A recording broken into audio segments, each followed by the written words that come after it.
Sometimes the greatest loneliness comes not from being alone, but from being surrounded by people who see you as a monster. For centuries, Lord Vireon had accepted his fate as an outcast, moving from shadow to shadow in a world that would never welcome him. In the winter of 1847, he found himself in Whitmore's Ridge, a frontier settlement where a mysterious veiled woman had arrived, seeking a husband. Every man in town had rejected her, whispering about curses and dark omens. But Vireon understood rejection better than most. When he agreed to marry this unwanted woman, the townspeople thought him foolish. They had no idea he was a vampire lord, exiled from his own realm and carrying secrets darker than winter nights. During their wedding ceremony, when a fierce blizzard threatened to tear the settlement apart, her veil finally fell. What he saw changed everything, not a curse, but a mark of ancient vampire royalty. Could two outcasts find peace together? Before we jump back in, tell us where you're tuning in from. And if this story touches you, make sure you're subscribed, because tomorrow I've saved something extra special for you. 6 months earlier, when the stranger first rode into Whitmore's Ridge on a coal-black stallion, the autumn leaves had been falling like copper coins across the mountainside. The horse's breath steamed in the crisp air, but the rider showed no such signs of the cold that would soon grip the settlement in its merciless fist. Lord Vireon, though he had introduced himself simply as Mr. Blackwood, cut an imposing figure against the amber sunset. Tall and lean, with dark hair that caught the dying light and pale eyes that seemed to hold the weight of untold years, he possessed the kind of presence that made people step aside without quite knowing why. The tarnished silver medallion, hanging beneath his black coat, bore the seal of a court that no mortal had ever seen.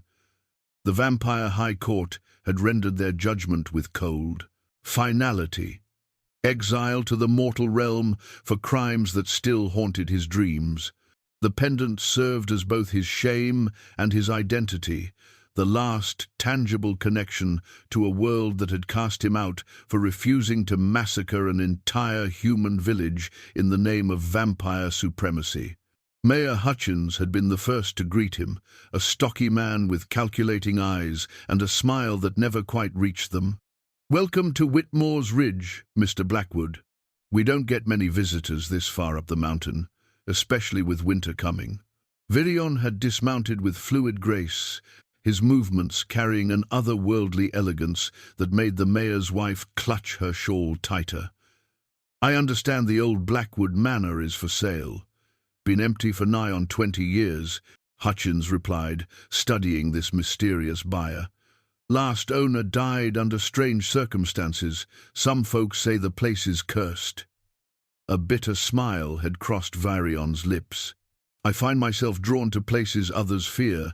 The transaction had been completed with gold coins that bore no mint marks from any earthly treasury.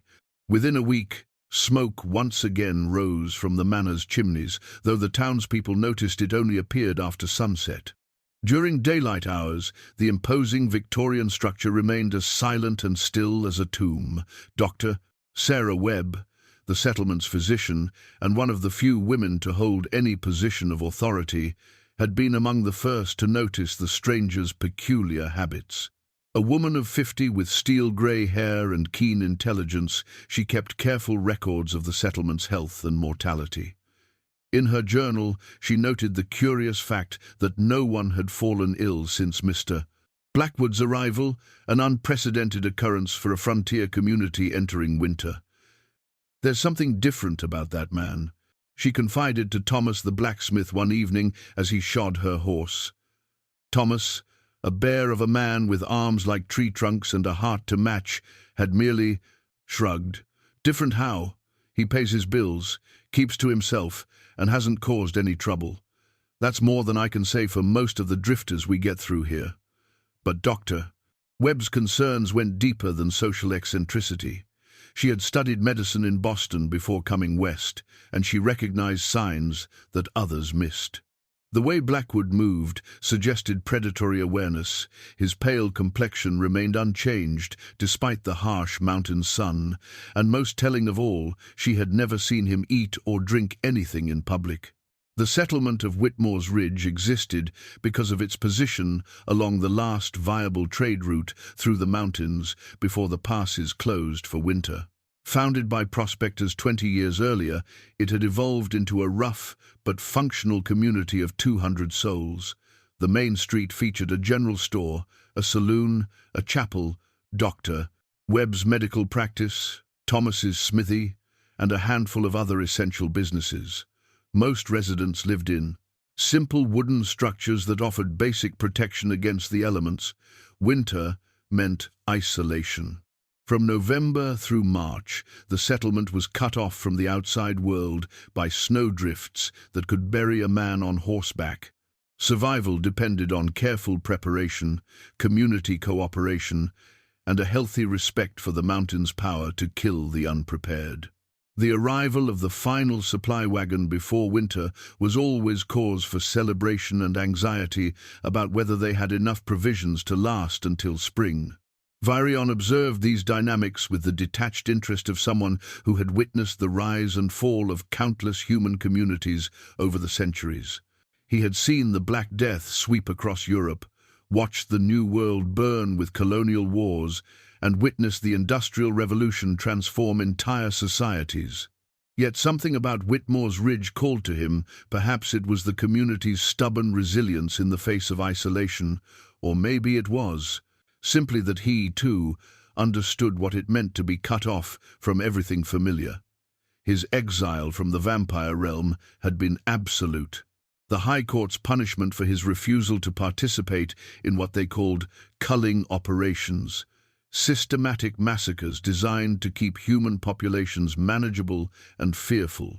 Vireon had served faithfully for 3 centuries as an enforcer, but watching children run from burning homes had finally broken something fundamental in his nature.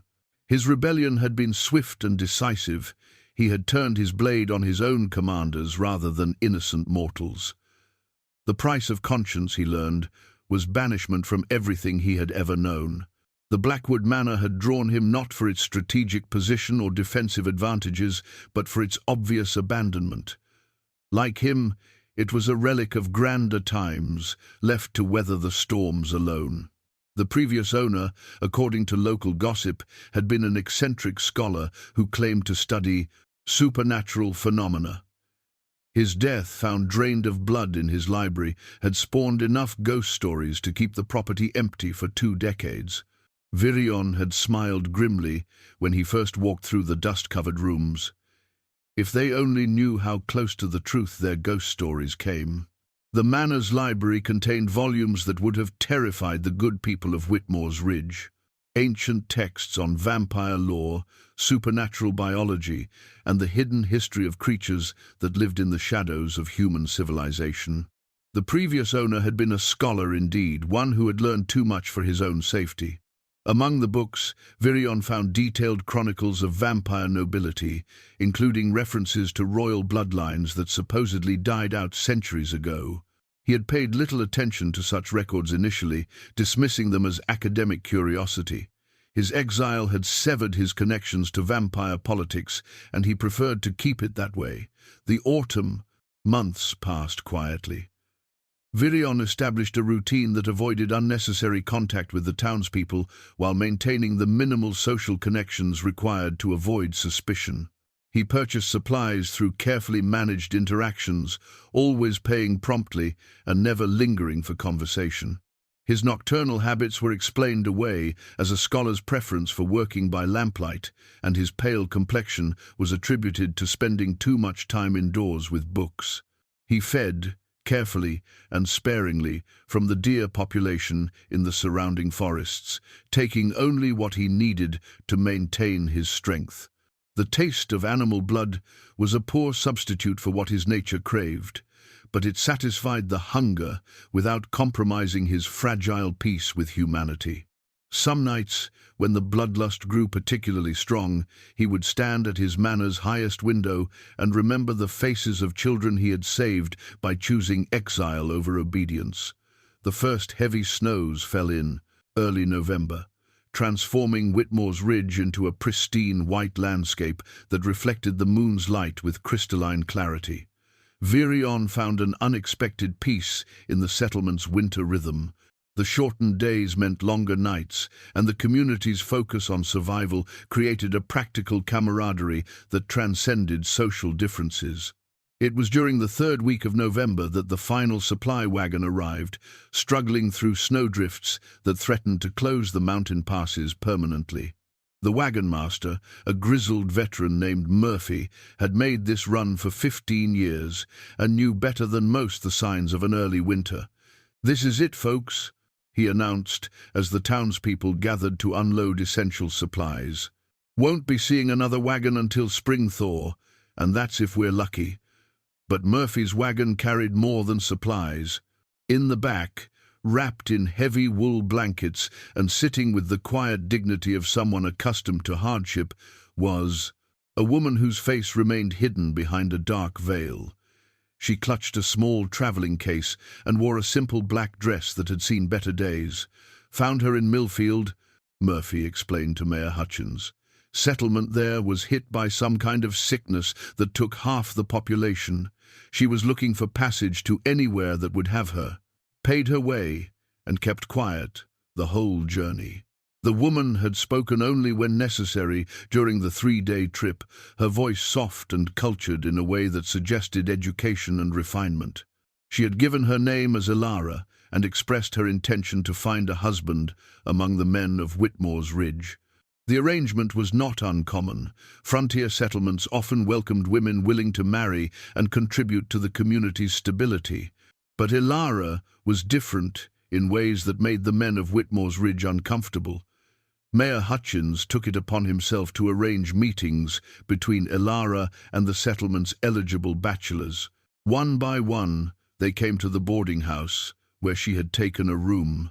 One by one, they left with excuses ranging from practical concerns about her secretive nature to whispered fears about the darkness that seemed to follow her. Young Pete Morrison, barely 20 and eager for a wife, had been the first to meet her. He emerged from their conversation pale and shaken, muttering about cold hands and eyes like winter storms. When pressed for details, he could only say that something about her presence made his skin crawl, though he couldn't explain why. Merchant Coleman tried next, a practical man in his 30s who valued stability over romance.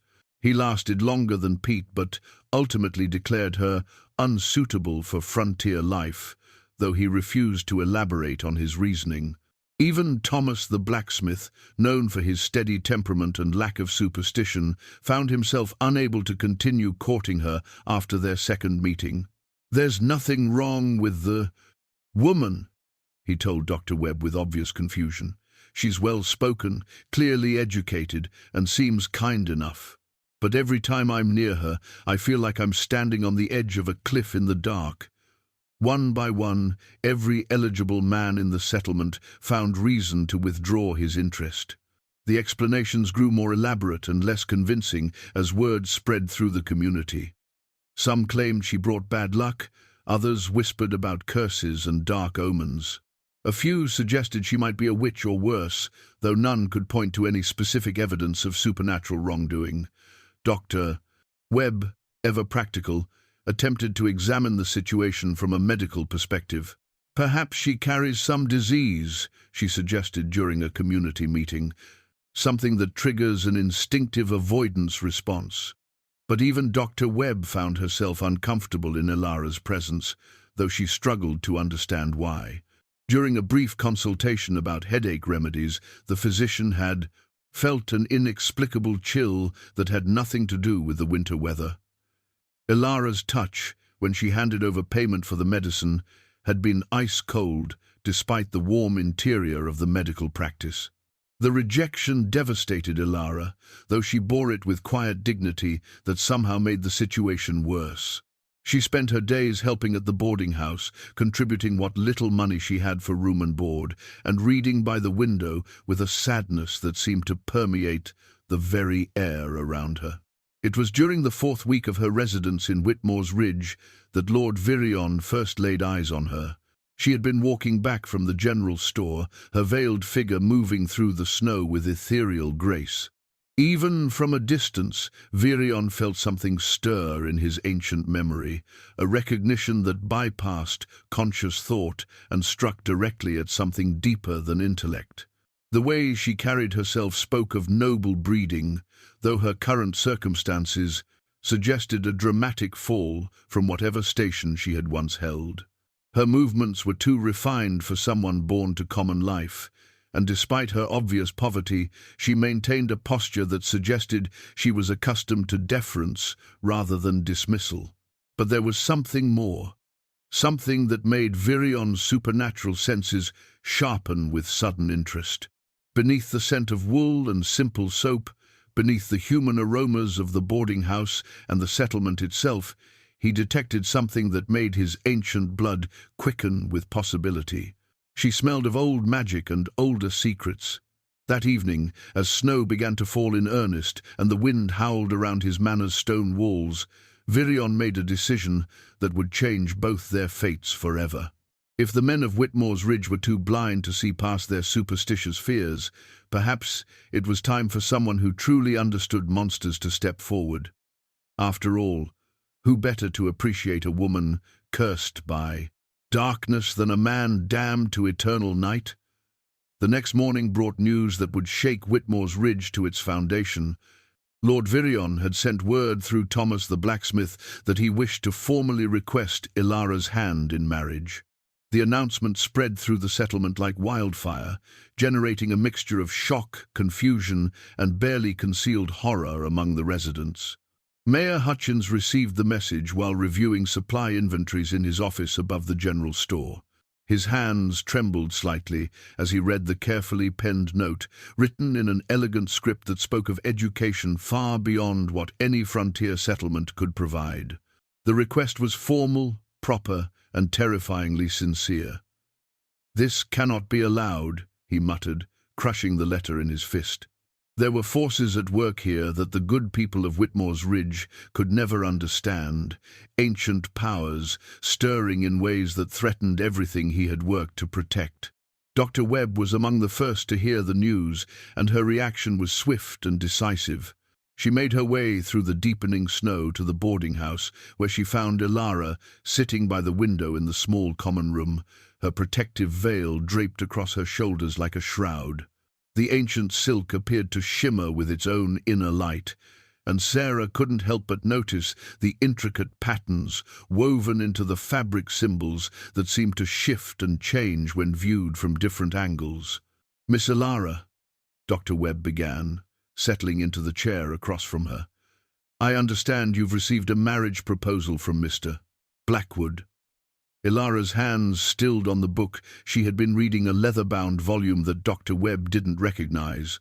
"I have," she replied, her voice carrying a musical quality that seemed almost hypnotic. "I confess, I'm surprised. We've never even spoken." "That man is dangerous, Doctor," Webb said bluntly. "There's something unnatural about him. His habits, his appearance, the way he affects people, none of it adds up to anything good. Whatever you're hiding behind that veil, whatever drove you to seek marriage in this God-forsaken place, I can't believe it's worse than binding yourself to him." Ilara was quiet for a long moment, her fingers tracing the protective runes embroidered along her veil's edge. The ancient silk had been a gift from her mother on her 16th birthday, blessed by the court's most powerful mystics and woven with protective spells that had kept her hidden for over 3 decades. It was one of the few treasures she had managed to save when her world collapsed in blood and fire. "Dr. Webb," she finally said, "what if I told you that I understand exactly what Mr. Blackwood is?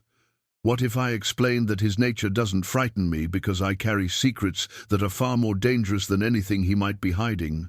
The physician leaned back, studying the veiled woman with new intensity. "Then I would say You're either lying or mad, and I don't think you're mad. No, Ilara agreed softly. I'm not mad, but I am tired of running, tired of hiding, tired of being alone. If Mr. Blackwood is willing to accept me without knowing what lies beneath this veil, then perhaps we deserve each other. Word of the impending marriage spread through Whitmore's Ridge with the speed of panic. By midday, a crowd had gathered outside Murphy's saloon, their voices rising in heated debate. The consensus was clear. Allowing this union would bring disaster upon the entire settlement.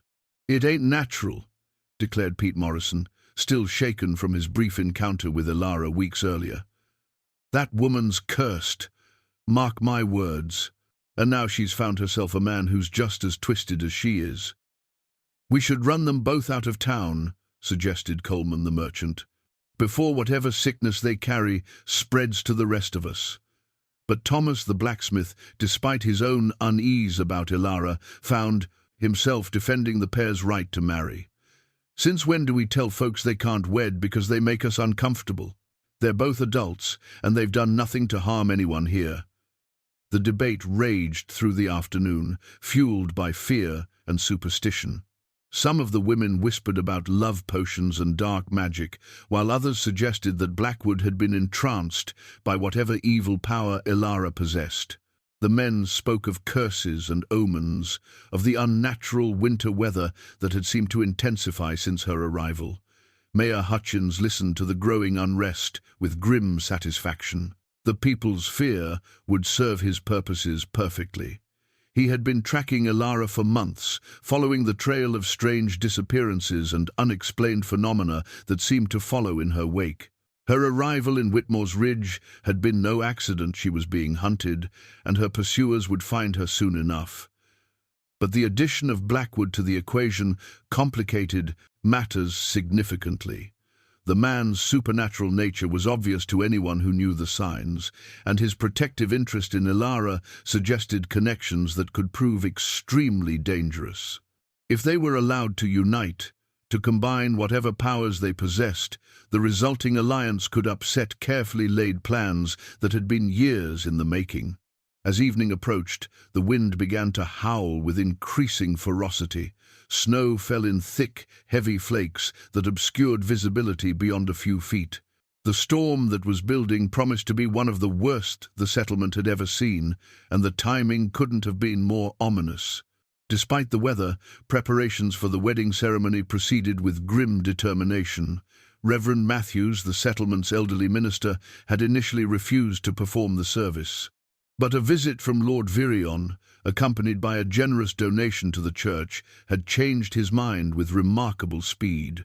The ceremony would take place at 8 o'clock that evening in the small chapel, whether the community approved or not. Ilara spent the afternoon preparing herself with the careful attention of someone who understood the gravity of what was about to occur. She had bathed in water heated over the boarding house's small stove, using soap scented with lavender that reminded her of better times. Her wedding dress was simple, a dark blue wool gown that she had sewn herself during the long journey from her previous refuge. But around her neck she wore her mother's blood ruby ring on a golden chain, the last tangible connection to the royal heritage that had marked her for death. The ring was more than mere jewelry. Set in ancient gold and carved with symbols that predated most human civilizations, it served as both proof of her lineage and a repository of power that she had never dared to fully access. Her mother had died, protecting the secret of what the ring could do, and Ilara had spent 30 years learning to suppress the abilities it could awaken. As she prepared to leave for the chapel, she caught her reflection in the small mirror above the washstand. Even through the veil, she could see the mark that had defined her entire life, an intricate pattern of silver lines that spread across the left side of her face like delicate lacework. To those who understood vampire heraldry, the mark identified her as Princess Lirelei of the House of Winter, heir to a throne that no longer existed and bearer of a bloodline that was supposed to have been exterminated decades ago. The storm reached new intensity as she made her way through the snow-covered streets toward the chapel. The wind seemed almost alive, grasping at her veil and threatening to tear away the protection that had hidden her identity for so long. Other residents hurried past without acknowledging her, their faces grim with disapproval and fear. Inside the chapel, Lord Vireon waited with the patience of someone who had learned to measure time in centuries rather than moments. He wore a black suit that emphasized his pale complexion and dark hair, and his eyes held depths that spoke of experiences far beyond mortal understanding. Reverend Matthews stood nervously at the altar, clutching his prayer book like a shield against forces he couldn't comprehend. The few witnesses present, Thomas the blacksmith, Dr. Webb, and a handful of others, gathered in the back pews, with the reluctant attendance of people fulfilling social obligations they would rather avoid. Outside, the storm continued to build, rattling the chapel's windows with increasing violence. As Ilara walked down the short aisle, her veiled figure seeming to glide rather than walk, Vireon felt a recognition stir in his ancient memory.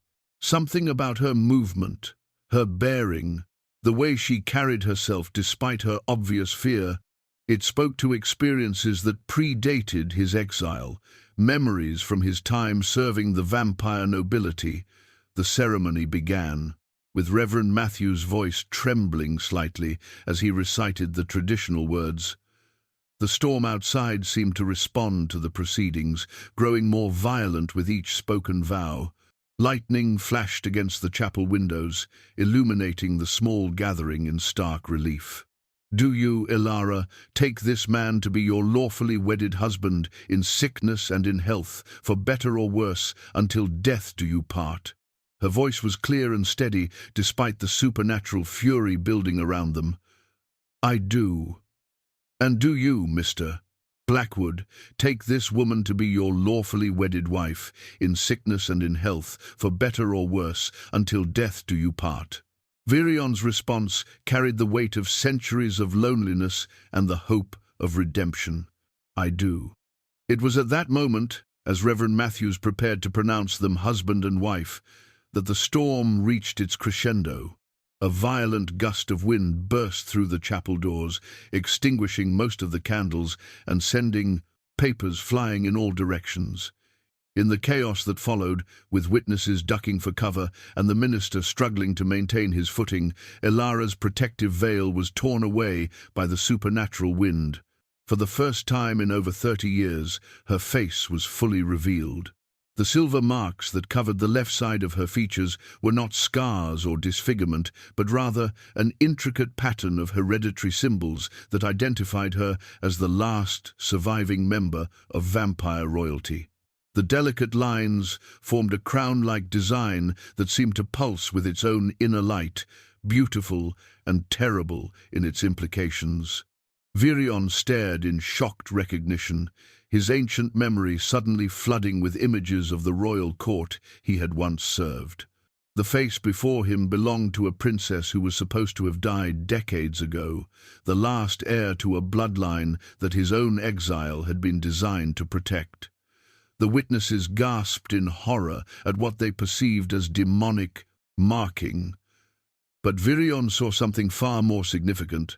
He was looking at the fulfillment of a prophecy that spoke of the last vampire royals finding each other in exile, their union marking either the end of their kind or its glorious restoration. As thunder crashed overhead and lightning illuminated the chapel in stark relief, Lord Vireon and Princess Lirelei of the House of Winter stared at each other across a gulf of years and shared tragedy, both finally understanding that their meeting had been orchestrated by forces far beyond coincidence. The wedding ceremony was about to become something much more dangerous than anyone in Whitmore's Ridge could possibly imagine. The silence that followed the revelation was broken only by the howling wind and the crack of thunder overhead. The handful of witnesses sat frozen in their pews, staring at Ilara's unveiled face with expressions ranging from terror to fascination. The silver markings that decorated her features seemed to pulse with their own ethereal light casting dancing shadows across the chapel walls. Reverend Matthews dropped his prayer book, the leather-bound volume hitting the wooden floor with a sound that seemed to echo through eternity. His mouth moved wordlessly as he tried to process what he was seeing, his mind struggling to reconcile the beautiful woman before him with the demonic imagery his faith had taught him to fear. "Dear God in heaven," Dr. Webb whispered from the back pew, her medical training warring with a lifetime of rational skepticism. The patterns on Ilara's face were clearly not scars or disease, but something far more profound, markings that spoke of heritage and power beyond human understanding. Thomas the blacksmith rose slowly from his seat, his massive frame casting a long shadow across the chapel floor. Unlike the others, his expression held more wonder than fear. "She's not cursed," he said quietly, his voice carrying the conviction of someone who had finally understood a mystery that had plagued him for weeks.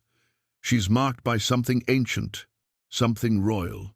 Mayor Hutchins, who had been watching from the chapel's entrance, felt his blood run cold. The markings were exactly what he had been trained to recognize, the hereditary symbols that identified the last surviving member of the vampire royal bloodline.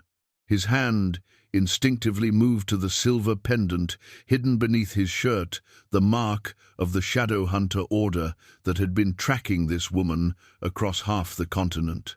Vireon stepped forward, his movements fluid despite the shock that coursed through his ancient frame. Recognition burned in his pale eyes as centuries-old memories flooded back with crystalline clarity. He had seen those markings before, in the royal court, where he had served as an enforcer for over 300 years. They belonged to Princess Lirelei of the House of Winter, daughter of Queen Morwen and heir to the vampire throne, a woman who was supposed to have died in the Great Purge that had claimed most of vampire nobility. "Your Highness," he said softly, executing a formal bow that hadn't been seen in the mortal realm for decades. The gesture was instinctive, ingrained by centuries of court protocol, and it sent a ripple of unease through the watching crowd. Ilara's hand flew to her face, fingers tracing the exposed markings with a mixture of relief and terror. For 30 years, she had hidden behind the protective veil, living as a refugee from a world that no longer existed. The silk fabric now lay torn on the chapel floor, its protective enchantments finally overwhelmed by the supernatural forces that had been building around her. "My name is Ilara," she said firmly, though her voice trembled with emotion. "That other person, that princess you remember, died with the rest of her family. I'm just a woman seeking shelter from the storm." But even as she spoke the words, Vireon could see the truth in her eyes.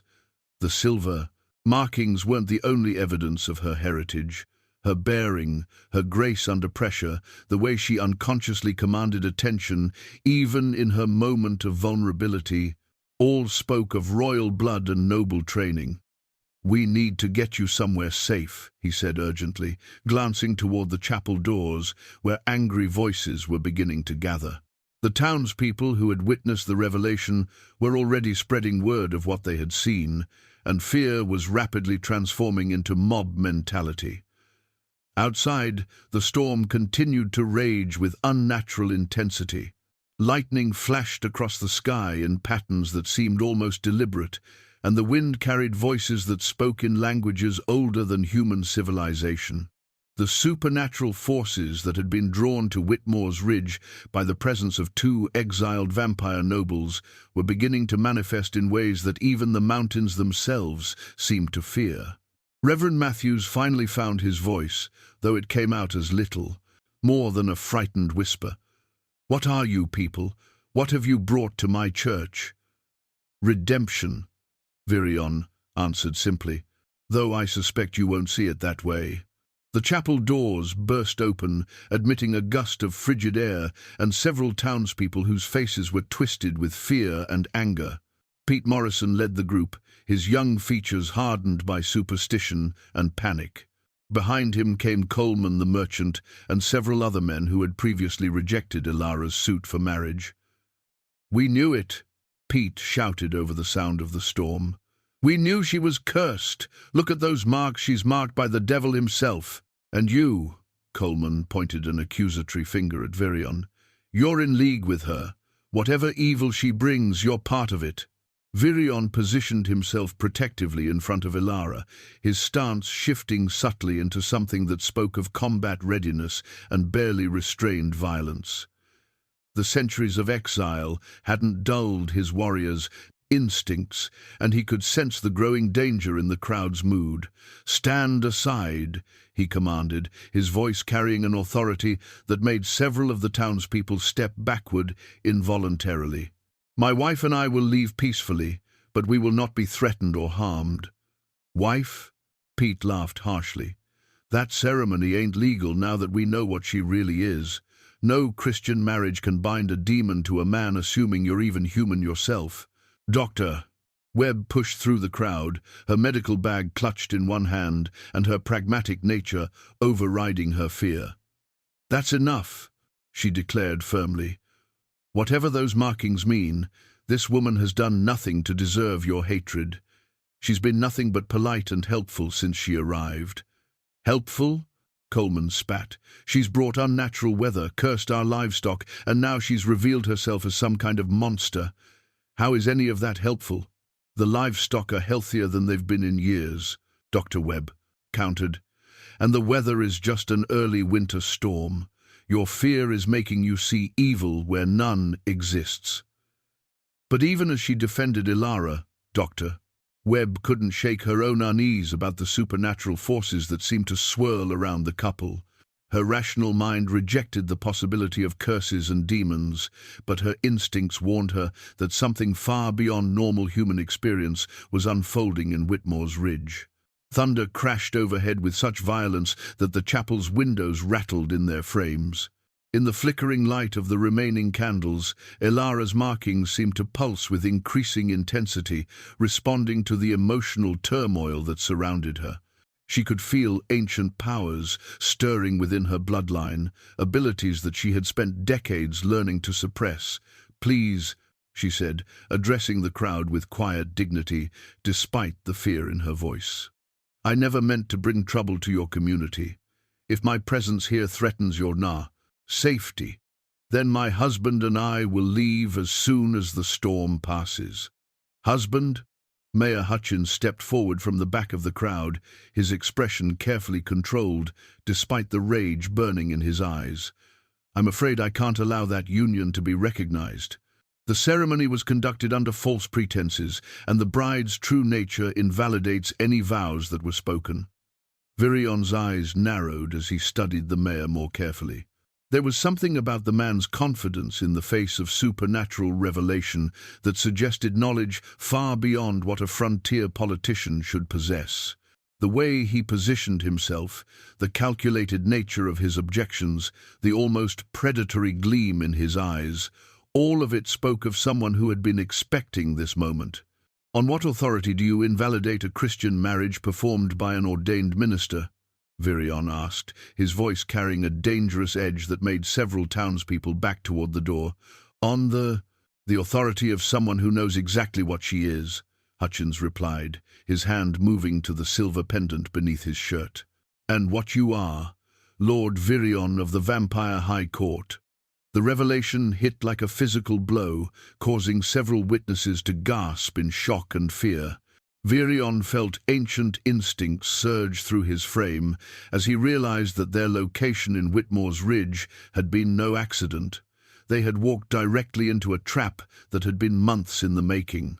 Standing beside him, Ilara felt the blood ruby ring pulse against her chest as long-suppressed memories of court intrigue and assassination attempts flooded back. The comfortable fiction of being a simple refugee named Ilara crumbled away, leaving Princess Lirale of the House of Winter to face an enemy who had been hunting her across half the continent. The storm outside seemed to sense the shift in the chapel's atmosphere, responding with a fresh assault of wind and lightning that made the very foundations of the building tremble. And somewhere in the darkness beyond the settlement's boundaries, ancient powers that had been dormant for decades began to stir in response to the presence of the last vampire royals. The wedding ceremony was over, but the real ceremony, the one that would determine whether their bloodlines survived or were finally extinguished, was just beginning. The tension in the chapel reached a breaking point as Mayor Hutchins' words hung in the air like a death sentence. Vireon's supernatural senses sharpened to combat readiness, cataloguing escape routes and potential threats with the efficiency of someone who had survived 3 centuries through careful planning and swift action. The crowd pressed closer, their fear transforming into the kind of mob mentality that had claimed countless supernatural beings throughout history. "Everyone back away from them," Hutchins commanded, his voice carrying an authority that seemed to compel obedience. "Lord, Vireon is extremely dangerous, and the woman's powers are beyond your understanding. Give them room, but don't let them escape." Ilara felt the blood ruby ring burn against her chest as ancient memories surfaced with painful clarity. She remembered Mayor Hutchins now, not by name, but by type. He carried himself with the confident bearing of someone trained in vampire hunting, his movements economical and purposeful in a way that spoke of deadly competence. The silver pendant beneath his shirt radiated an energy that made her royal heritage recoil instinctively. "The Shadow Hunter Order," she whispered, the words carrying a weight of terror that made Vireon's pale eyes flash with recognition. "Very good, Your Highness," Hutchins replied with mock courtesy. "I was beginning to wonder if exile had damaged your memory along with your family's reputation." The confirmation sent a chill through both vampires that had nothing to do with the mountain cold. The Shadowhunter Order had been responsible for the systematic extermination of vampire nobility, using a combination of ancient knowledge, blessed weapons, and political manipulation to eliminate bloodlines that had ruled in darkness for millennia. Thunder crashed overhead as Vireon made his decision.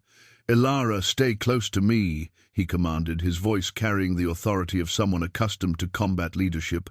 "We're leaving now." He moved with supernatural speed, scooping up the torn protective veil from the chapel floor before sweeping his bride toward the side door that led to the cemetery behind the church.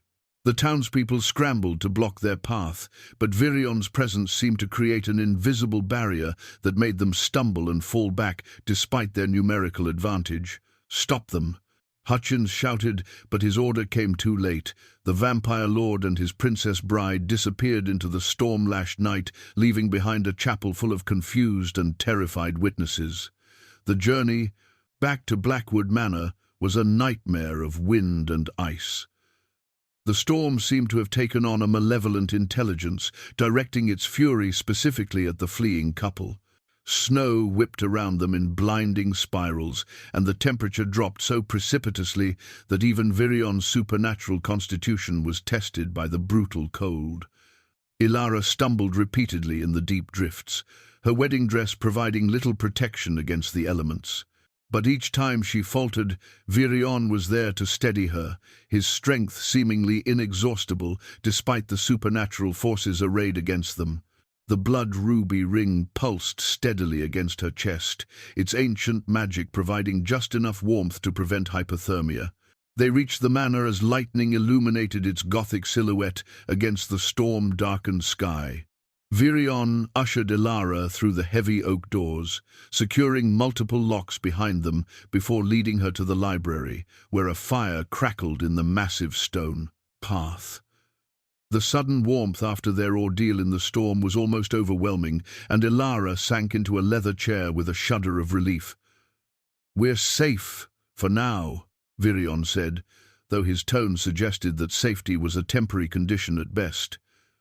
"But Hutchins knows who we are, which means the Order has found us. We need to understand how much they know and what they're planning." He moved to the far wall of the library, running his hands along the carved oak paneling until he found a concealed mechanism. With a soft click, a hidden panel swung open to reveal a collection of ancient texts that had remained undisturbed for decades.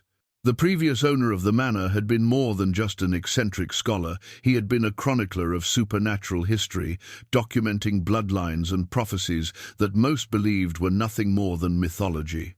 The ancient chronicle, Vireon breathed, lifting a massive leather-bound tome from its hiding place. The book was easily 3 inches thick, its cover decorated with silver sigils that seemed to shift and change in the firelight. I remember hearing about this, but I never thought it actually existed. Elara rose from her chair, drawn by a recognition that bypassed conscious thought. My mother spoke of such a book, she said softly, a complete record of vampire royal lineages, including prophecies about the restoration of our kind. Together, they carried the chronicle to a reading table near the fireplace. The book's pages were made from a material that wasn't quite paper, something more durable that had preserved the text through centuries of handling. As Vireon opened to the first page, ancient script seemed to glow with its own inner light. Here, Elara pointed to a passage written in the formal language of the old court. The House of Winter genealogy. Look at the entry for my generation. Vireon studied the text carefully, his expression growing increasingly grave as he read. According to the Dussa Chronicle, Princess Lirelei had been the sole survivor of the massacre that claimed her family, saved by a loyal servant who had spirited her away during the chaos. But more importantly, the prophecy section spoke of her eventual union with another surviving noble, a match that would either restore vampire nobility or bring about its final destruction. When Winter's daughter finds her shadow knight, Elara read aloud, the blood of ages shall flow anew. In exile they shall meet, in darkness they shall bond, and by their union shall the fate of immortals be decided.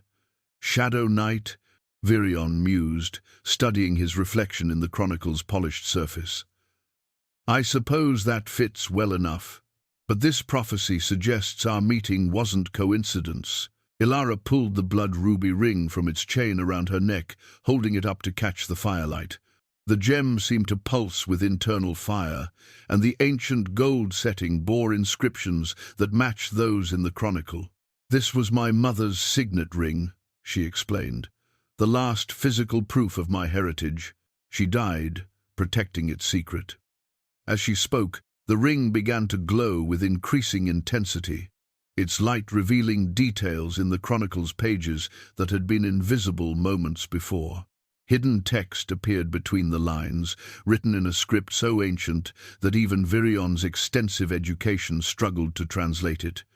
The ring is reacting to the chronicle, he observed. There's more here than just genealogy and prophecy. Look at this passage. It's describing ritual requirements for the restoration of royal authority. Elara leaned closer, her marked face illuminated by the ring's ethereal glow. The silver patterns on her skin seemed to pulse in rhythm with the gem's light, creating a harmony between the artifacts that spoke of deep magical connection. It says the ring must be worn by the rightful heir during the bonding ceremony. But what bonding ceremony? Before Vireon could answer, a sound outside made them both freeze. Voices carried on the wind, multiple voices speaking in coordinated patterns that suggested military organization. The townspeople had been organized into a search party, and they were approaching the manor with deadly intent. They're coming for us? Elara whispered, clutching the ring so tightly that its edges cut into her palm. What do we do? Vireon moved to the window, peering through the heavy curtains at the lights, moving through the storm. Torches and lanterns created a perimeter around the manor, and the systematic way they were positioned spoke of professional planning rather than mob mentality. Hutchins had military experience, and he was using it to coordinate a siege. We fight, he said grimly, or we run. But first, we need to understand what that prophecy really means. He returned to the chronicle, flipping through pages with increasing urgency. The hidden text revealed more details about the restoration ritual, but also warnings about the consequences of failure. If the ceremony was interrupted or performed incorrectly, the magical feedback could destroy not just the participants, but anyone within miles of the attempt. Here, he pointed to a passage that made both of them pale with understanding. The ritual requires the willing sacrifice of one royal bloodline to empower the other. It's not about restoration, it's about concentration. The prophecy speaks of union, but it means the absorption of one heritage into another. Ilara stared at the text in horror. One of us has to die for the other, to gain the power to restore our people. That's why the Order has been hunting us separately. They know that apart, we're just exiles. But together, we become something that could challenge their control over the supernatural world. Outside, the voices grew closer, and the sound of feet crunching through snow indicated that the siege was tightening.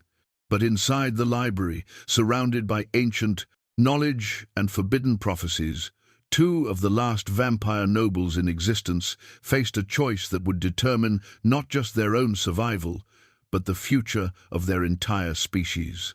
The blood ruby ring pulsed one final time before its light faded, leaving them in the flickering shadows of the fireplace. In the sudden darkness, they could hear Mayor Hutchins' voice calling out across the storm, an ultimatum that promised no mercy for those who defied the Shadowhunter Order's ancient mission. The time for hiding was over. The final confrontation between vampire royalty and their mortal enemies was about to begin, and the outcome would echo through both worlds for generations to come. The ultimatum, echoing across the storm-battered landscape, left no room for misunderstanding. Mayor Hutchins' voice carried the authority of someone accustomed to hunting creatures far more dangerous than desperate humans, and his words promised swift execution for any who resisted the Shadowhunter Order's judgment. Lord Vireon, Princess Lirale, the formal titles rang out through the howling wind. You have 1 hour to surrender yourselves for judgment. Refuse, and we will take you by force. The people of this settlement will not suffer for your crimes against humanity. Inside the manor's library, Vireon closed the ancient chronicle with grim finality. The prophecy's true meaning had become terrifyingly clear, but understanding their destiny and surviving long enough to fulfill it were entirely different challenges. The approaching torches indicated at least 20 armed individuals, far more than could be explained by the settlement's small population. He's brought reinforcements, Ilara observed, her voice steady despite the fear that coursed through her ancient bloodline. This isn't just the townspeople, there are trained hunters out there. Vireon nodded grimly. The Order has cells throughout the frontier territories. They've been tracking us separately, waiting for an opportunity like this. He moved to the library's far wall, running his hands along the stone until he found what he was searching for. But the previous owner of this manor was more prepared than they realize. With a grinding of ancient mechanisms, a section of the wall swung inward to reveal a hidden chamber that predated the manor's construction. The space beyond was carved directly from the mountain's bedrock, its walls lined with weapons and artifacts that spoke of preparation for supernatural warfare. Moonlight filtered through concealed ventilation shafts, illuminating an arsenal that would have impressed even the Vampire High Court's elite guard. A safe room, Ilara breathed, stepping into the chamber with wonder. My family had similar preparations in our winter palace, but I've never seen anything this comprehensive. The chamber contained more than just weapons shelves, lined the walls, holding texts and artifacts from across the supernatural world. But the centerpiece of the collection was a glass display case in the room's center, containing an ornate silver dagger whose blade seemed to drink in the moonlight. Runes covered the weapon's surface, glowing with a soft blue radiance that made both vampires' skin tingle with recognition. The Covenant Blade, Vireon whispered, his voice filled with awe and trepidation. I thought it was destroyed during the purges. Ilara approached the display case carefully, her royal heritage recognizing the significance of what lay before them. It's one of the 3 sacred weapons of our people. Legend says it can cut through any supernatural bond or forge them permanently. The blade's history was written in blood and ceremony. Forged during the early days of vampire civilization, It had been used to create the most binding oaths between noble houses, alliances that transcended death itself. But it could also sever those same bonds, making it one of the most feared weapons in supernatural politics. "There's something else," Vireon said, lifting a leather-bound journal from beside the display case. The book's pages contained detailed notes written in the manor's previous owner's careful script, instructions for the blade's use and warnings about its power. As he read, his expression grew increasingly troubled. The Covenant blade wasn't just a ceremonial weapon, it was a focus for supernatural forces that could reshape reality itself. In the hands of vampire royalty, it could indeed restore their people's former glory. But the cost of such power was measured in more than just blood. "Listen to this," he said, reading from the journal. "The blade feeds on willing sacrifice, but chooses its own price. Those who wield it must be prepared to give up everything they value most for the greater purpose they seek to serve." Outside, the sound of organized movement indicated that their hour of grace was rapidly disappearing. Footsteps crunched through the snow, in patterns that suggested military coordination, and the occasional bark of shouted orders confirmed that Hutchins had indeed brought professional hunters to supplement the frightened townspeople. Ilara moved to the chamber's observation slit, peering out at the approaching forces through the concealed opening.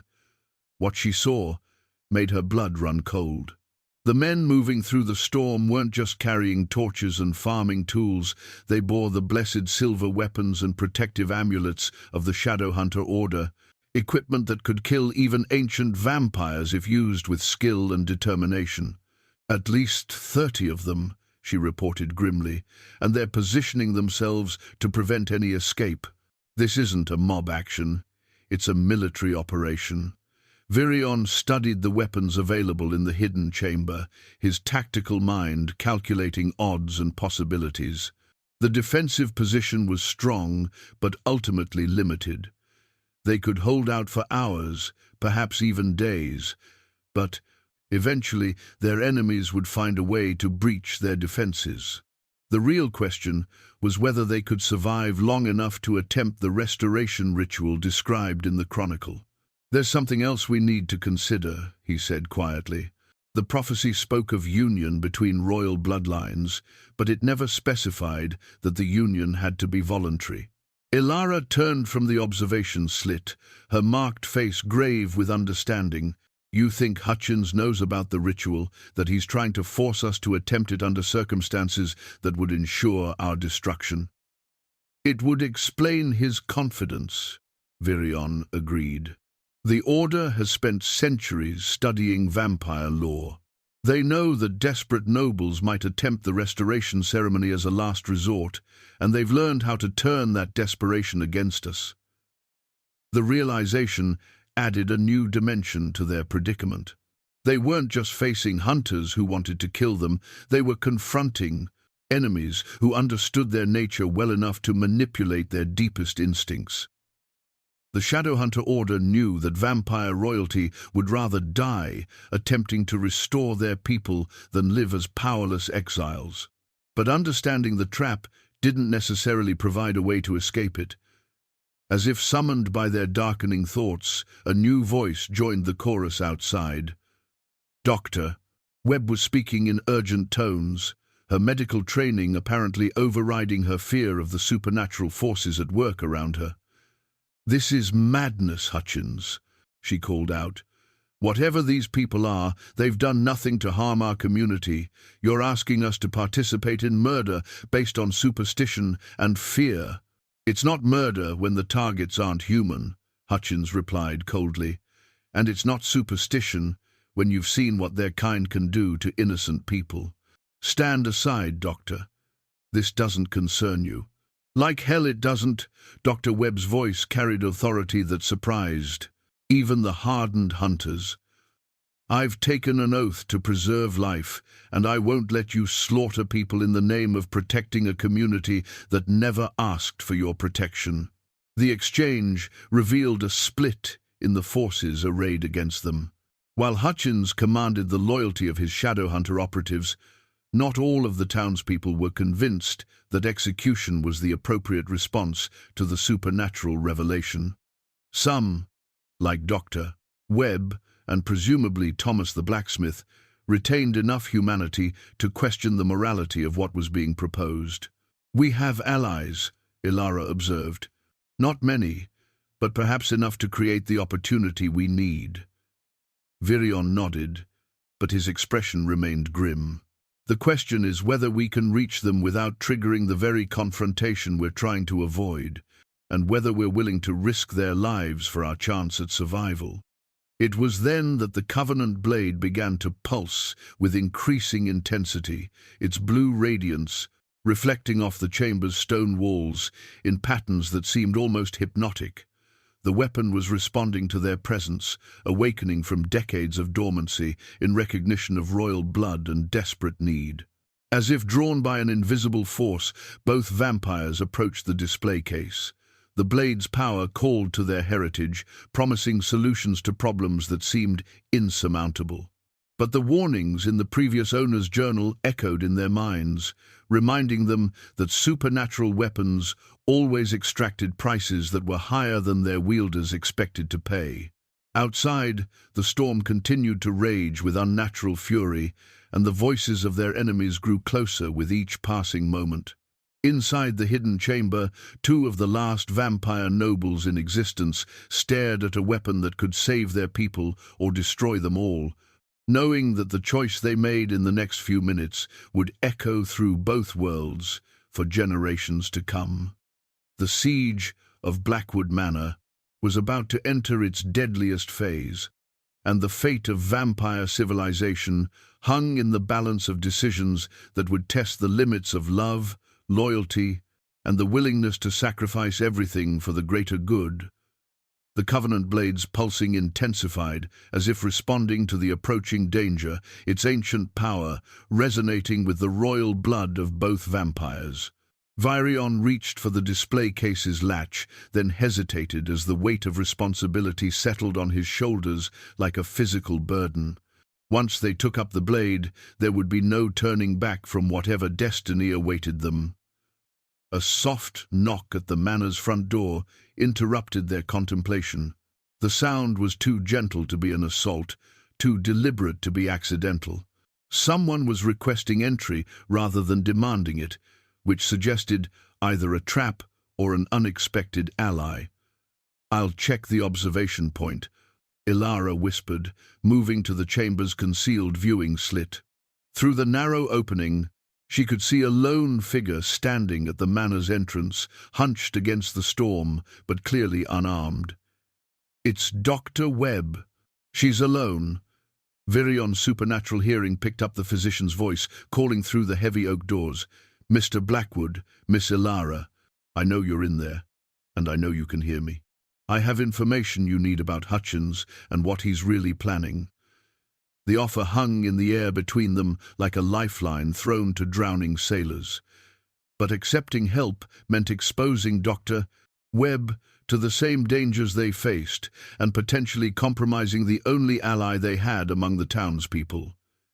"It could be a trap," Ilara pointed out, though her voice carried more hope than suspicion. "The Order has been known to use unwilling accomplices." "No," Vireon said after a moment of consideration.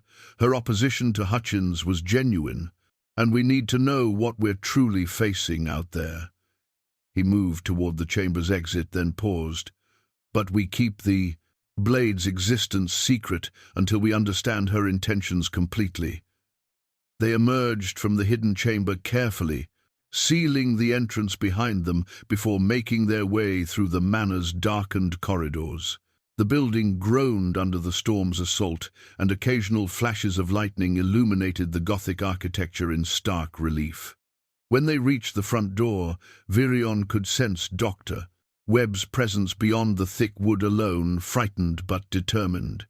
He opened the door just wide enough to admit her, then sealed it immediately behind her trembling form.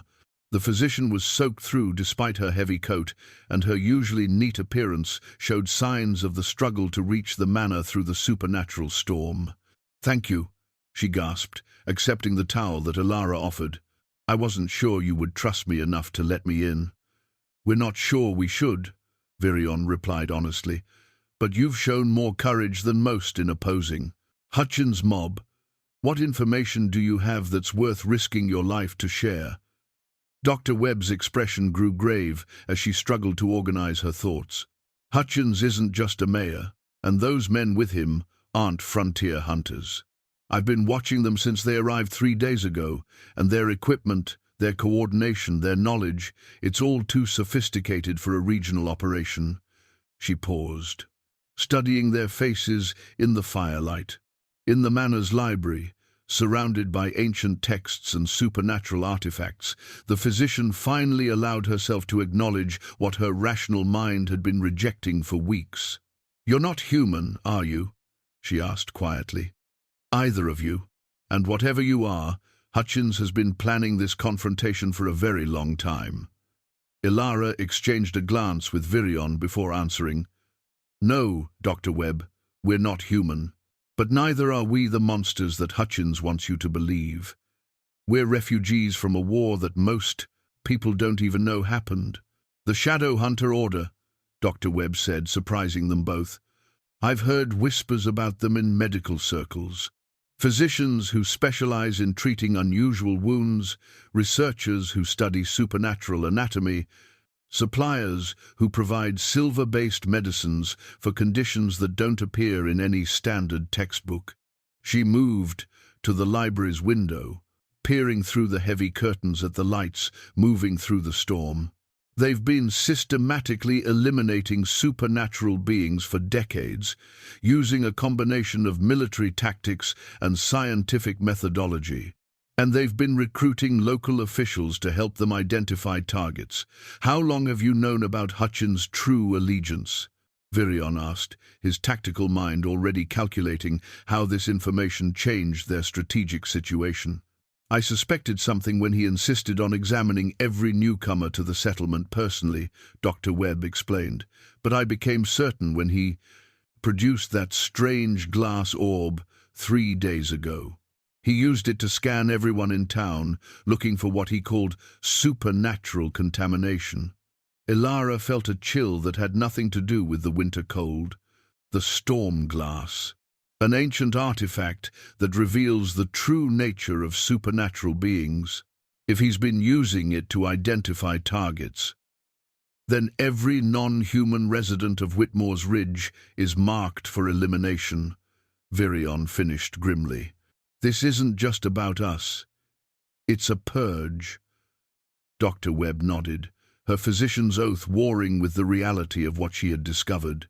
"There are at least 6 other residents who showed positive readings on his device. Old Mrs. Henderson, the widow who never ages, Tommy Fletcher, the trapper who can track animals through any weather, even little Sarah Murphy, whose drawings sometimes show things that haven't happened yet." The revelation transformed their understanding of the situation completely. Hutchins wasn't conducting a targeted assassination of vampire royalty. He was using their presence as justification for a comprehensive elimination of supernatural life in the region. The townspeople's fear and superstition were being weaponized to accomplish genocide on a local scale. "We have to warn them," Ilara said immediately, "if they don't know what's coming." "They're already being rounded up," Dr. Webb interrupted sadly. "Hutchins sent teams to collect them for protection while the vampire threat is dealt with. By tomorrow morning, anyone who tested positive will be dead, and the order will move on to the next settlement." The weight of responsibility settled on both vampires like a crushing burden. Their presence hadn't just endangered their own lives, it had doomed innocent people whose only crime was possessing abilities that made them different from ordinary humans. "There's something else, Doctor," Webb continued, her voice dropping to barely above a whisper. "I overheard Hutchins talking to his lieutenants. They know about some kind of ritual that vampire royalty can perform. They're not trying to kill you outright, they want to force you to attempt it. Because they know it requires sacrifice, Vireon said, understanding flooding his ancient features. They're counting on us destroying ourselves in a desperate attempt to save our people. But what if it doesn't have to be that way? Ilara asked, her hand moving instinctively to where the blood ruby ring rested against her chest. The chronicle mentioned requirements for the ritual, but it also spoke of alternatives.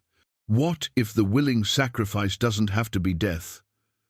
Dr. Webb looked between them with growing comprehension. You're talking about performing this ritual, aren't you? Despite the risks, despite knowing it could kill you both. Not just us, Vireon corrected. Everyone in the settlement. If we fail, or if we're interrupted at the wrong moment, the magical feedback could level everything within. Miles. And if you succeed? Ilara's marked face was grave in the firelight. Then we restore our people's power, but at the cost of everything we've built here. The peaceful existence we've found, the chance for our kinds to coexist, all of it would be lost. Outside, the storm seemed to sense their internal conflict, responding with fresh fury that rattled the manor's windows and sent shadows dancing across the library walls. The voices of their enemies grew closer, and the systematic nature of their approach suggested that the siege was entering its final phase. There's one more thing, Dr. Webb said, reaching into her medical bag to withdraw a familiar object. The storm glass caught the firelight, its crystalline surface swirling with energies that defied scientific explanation. I took this from Hutchins' quarters. If it can identify supernatural beings, perhaps it can also help you understand what you're truly capable of. As she held the artifact toward them, the glass began to glow with increasing intensity, responding to the presence of royal vampire blood with reactions that none of them had expected. Within its depths, images began to form not just of their current selves, but of possibilities that stretched far beyond anything the prophecies had suggested. The storm glass was showing them the true scope of their potential, and the revelation would change everything they thought they knew about their destiny. The storm glass pulsed with increasing intensity as it revealed visions that defied everything they thought they understood about their situation. Within its crystalline depths, images swirled with prophetic clarity, not just of the present moment, but of events that stretched back decades and forward into possibilities that seemed impossible to believe. Look at this, Dr. Webb whispered, her scientific mind struggling to process what the artifact was showing them. These aren't just random visions, they're connected, like pieces of a larger puzzle. The first image showed a younger Hutchins, barely out of his teens, standing over the bodies of what appeared to be an entire supernatural community. His face bore an expression of grim satisfaction as he methodically planted evidence that would blame the massacre on territorial disputes between rival werewolf packs. But what made Vireon's ancient blood run cold was the pendant clearly visible around the young man's neck. Not the silver insignia of the Shadowhunter Order, but something far more sinister. That's not a Shadowhunter medallion, Ilara breathed, her royal heritage recognizing symbols that most vampires had forgotten. That's the mark of the Void Covenant. The revelation hit them like a physical blow. The Void Covenant was a heretical sect that had been expelled from vampire society centuries ago for attempting to merge mortal and immortal essence into something entirely new. They believed that supernatural beings were an evolutionary mistake that needed to be corrected through systematic elimination and selective breeding with humans. But that's impossible, Vireon protested, his memories of the ancient conflicts stirring uneasily. The Covenant was destroyed during the Purification Wars. Their leadership was executed, their research burned, their bloodlines traced and eliminated. The storm glass responded to his denial by showing them another image, this one of Hutchins' true face. The glamour that had hidden his nature from supernatural detection finally stripped away. Beneath the mundane appearance of a frontier politician lay the aristocratic features of someone born to privilege and trained for deception. His skin bore the pale luminescence of mixed heritage, and his eyes held the cold intelligence of someone who had been playing a game that spanned multiple lifetimes. "He's not human, Doctor," Webb said unnecessarily, her rational worldview crumbling under the weight of supernatural revelation. "But he's not quite like you either, is he?" "Half-blood," Elara whispered, the term carrying implications that made her royal markings pulse with instinctive revulsion. Vampire and human heritage combined through forbidden ritual, the Void Covenant's ultimate achievement. The glass continued its revelations, showing them the true scope of Hutchins' operation. What they had taken for a local purge was actually part of a continent-spanning campaign to identify and eliminate the last remnants of pure supernatural bloodlines. The Shadowhunter Order, they realized with growing horror, was nothing more than a front organization created by the surviving Void Covenant to accomplish their ancient goals. Every settlement, every frontier town where supernatural beings have sought refuge, Vireon said, understanding flooding his ancient features. They've been systematically hunted down and eliminated, not by human fanatics, but by their own corrupted kin. The images in the storm glass shifted again, revealing the true purpose behind the forced ritual attempt. The Covenant didn't want to destroy vampire royalty. They wanted to capture and corrupt it. The restoration ceremony, performed under the stress of siege and desperation, would be incomplete and unstable. The resulting magical backlash would leave both nobles vulnerable to the kind of essence manipulation that the Covenant had perfected over centuries of hidden research. "They want to turn us into weapons," Elara realized with dawning horror. "Vampire royalty with the loyalty conditioning of half-blood servants. We would retain our power but lose our will to resist their control." But the storm glass had one final revelation to share, and this one changed everything they thought they knew about their own relationship. The artifact showed them the truth behind their meeting in Whitmore's Ridge, not coincidence, not fate, but careful manipulation that had been orchestrated across decades of patient planning. The images revealed a younger Elara, barely escaped from her family's massacre, being tracked not by shadow hunters, but by Void Covenant agents who had been carefully herding her toward this moment. Every settlement she had fled from, every close escape that had driven her further west, every rejection she had faced from potential suitors, all of it had been designed to wear down her defenses and drive her toward desperation. Similarly, Vireon's exile from the vampire court had been influenced by Covenant manipulation. His refusal to participate in the village massacre that led to his banishment had been engineered by planted intelligence, designed to trigger his conscience at precisely the right moment. Even his choice of Blackwood Manor had been guided by subtle influences that made the property seem like the perfect refuge for someone seeking isolation. "We've been dancing to their tune for years," Vireon said bitterly, his hands clenching into fists as the full scope of the manipulation became clear. "Every choice we thought was our own, every decision that led us to this moment, all of it orchestrated by our enemies." Dr. Webb stared at the storm glass in fascination and horror. But why go to such elaborate lengths?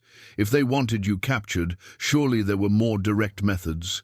Because the ritual requires willing participation, Elara explained, her voice heavy with the weight of understanding.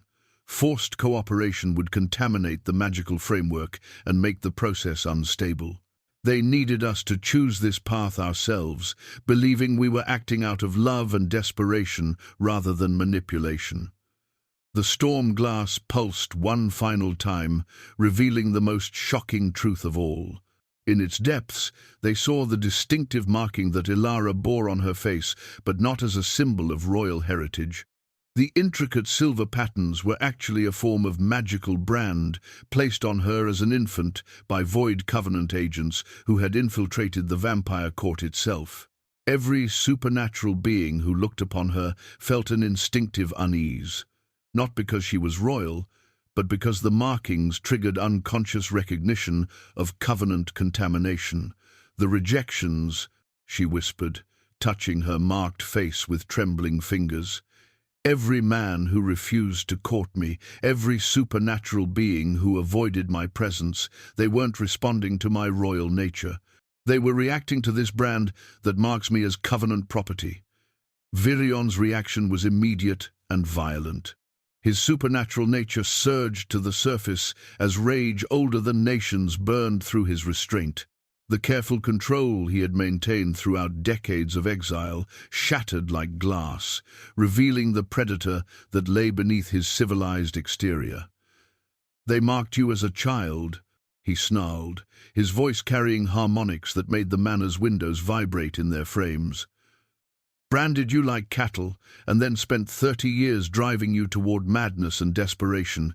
And I was meant to be your unwitting executioner, believing I was saving you while actually delivering you to your destroyers." Outside, the sounds of the siege paused momentarily, as even the hardened Covenant agents felt the supernatural fury radiating from the manor. But their hesitation lasted only moments before training reasserted itself and the systematic approach resumed. "Doctor." Webb backed away from the transformed vampire lord, her medical training warring with primitive survival instincts. But Ilara stepped closer, her own royal heritage responding to his protective rage with something that transcended the magical manipulation they had both endured.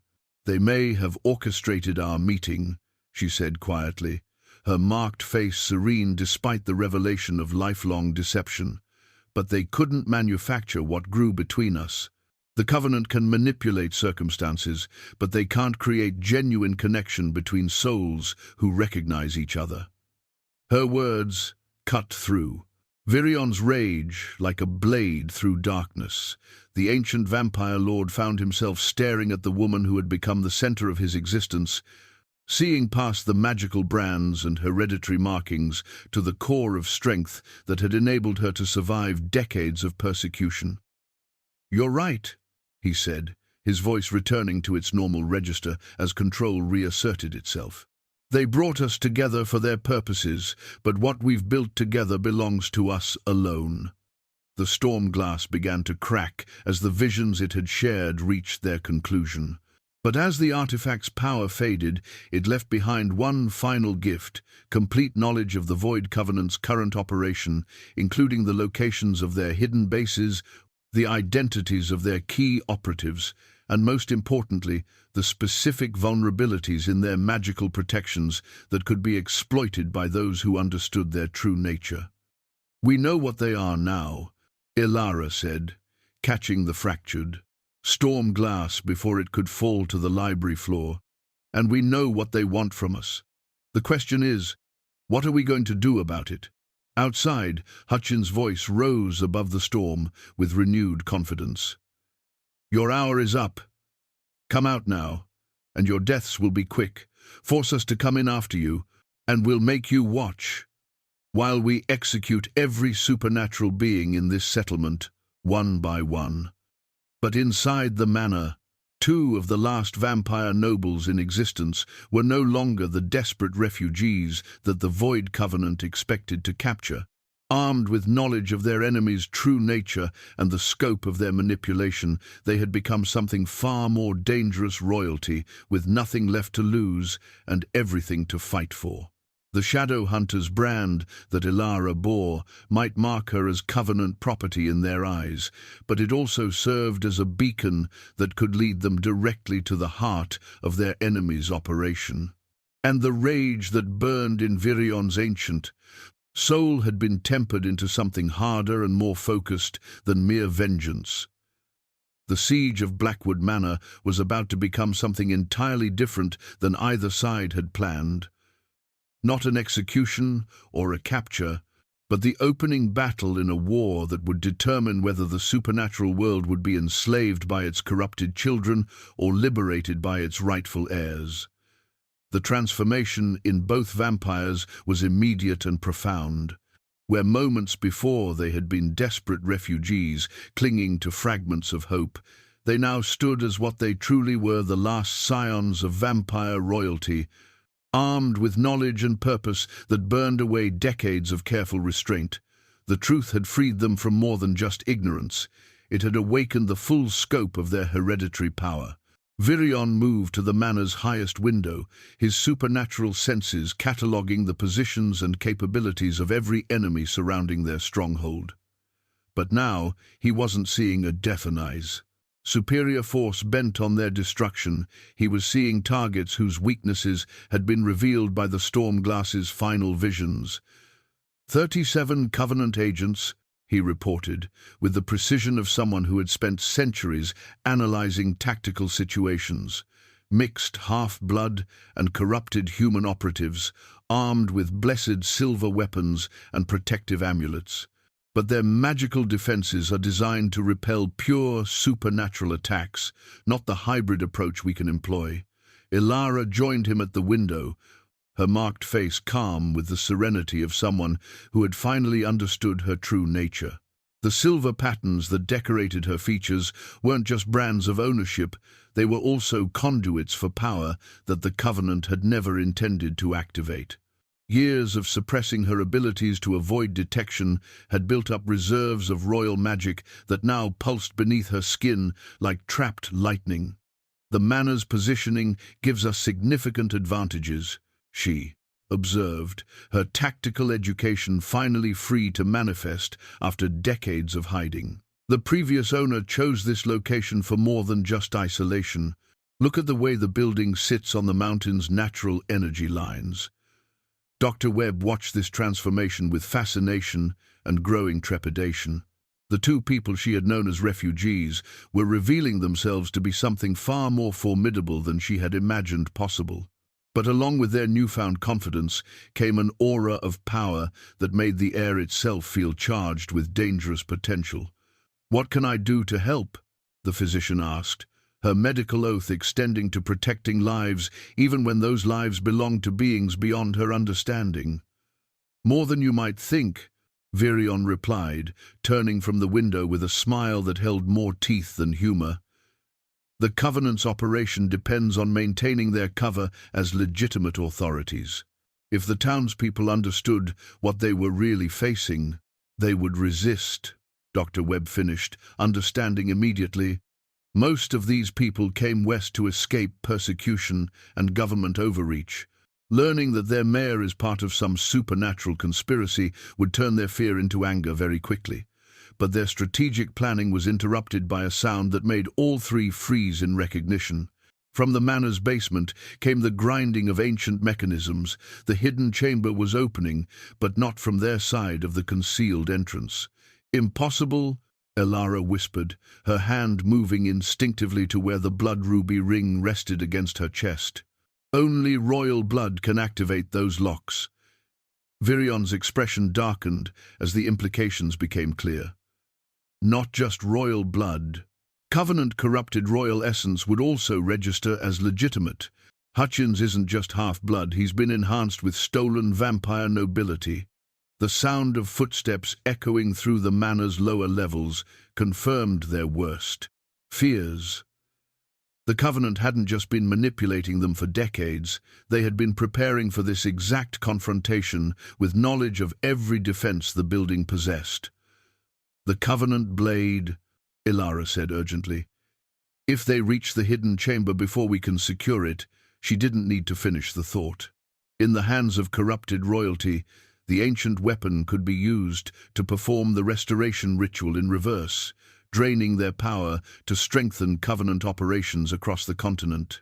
Everything they had discovered about their enemies' plans would be meaningless if they lost control of the manor's most powerful artifact.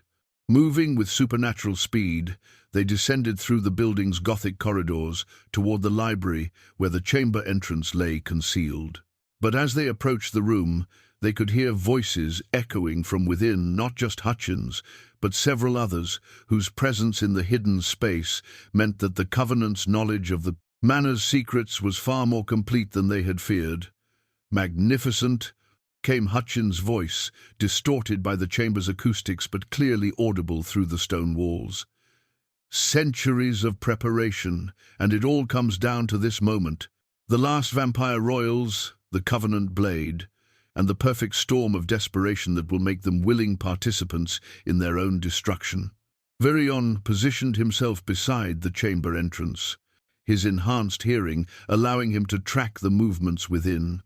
3 distinct heartbeats, all carrying the irregular rhythm of Covenant enhancement.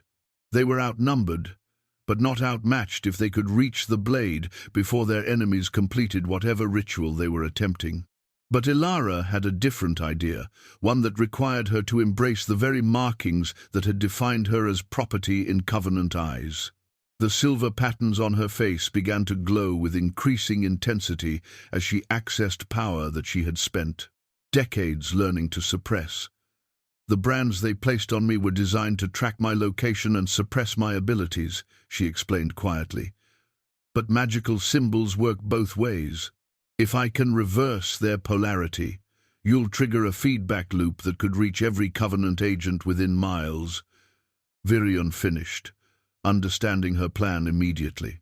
But the magical strain could kill you, not if you're helping to channel the power, she replied, extending her hand toward him.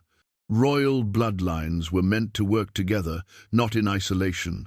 That's why the restoration ritual required union between houses, not sacrifice, but synthesis. Doctor. Webb watched this exchange with growing comprehension. You're talking about performing the actual ritual, aren't you? Not the corrupted version they want to force on you, but the real ceremony that could restore your people's power. More than that, Ilara said, her marked face serene despite the magnitude of what she was proposing. We're going to use their own manipulation against them. Every Covenant agent who bears stolen vampire essence will become a conduit for our power instead of theirs. It was a plan of breathtaking audacity and terrifying risk. But as the sounds from the hidden chamber indicated that their enemies were preparing to emerge with the Covenant blade in hand, audacity seemed to be their only viable option. Vireon moved to the manor's highest point, a tower room that the previous owner had used for astronomical observations. The circular chamber was lined with crystalline formations that amplified magical energies, and its position at the building's peak would allow them to broadcast their power across the entire mountain range.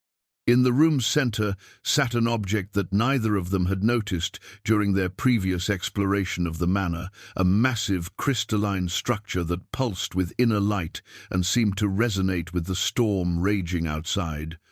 It was clearly not of human construction, its organic curves and natural beauty suggesting origins that predated civilization itself. The heart of winter, Ilara breathed, recognition flooding her royal heritage. One of the 3 great artifacts of our people, supposedly lost when the Winter Palace fell. But how did it come to be here? The crystal's presence explained much about the manor's defensive capabilities and the unnatural intensity of the storm surrounding them.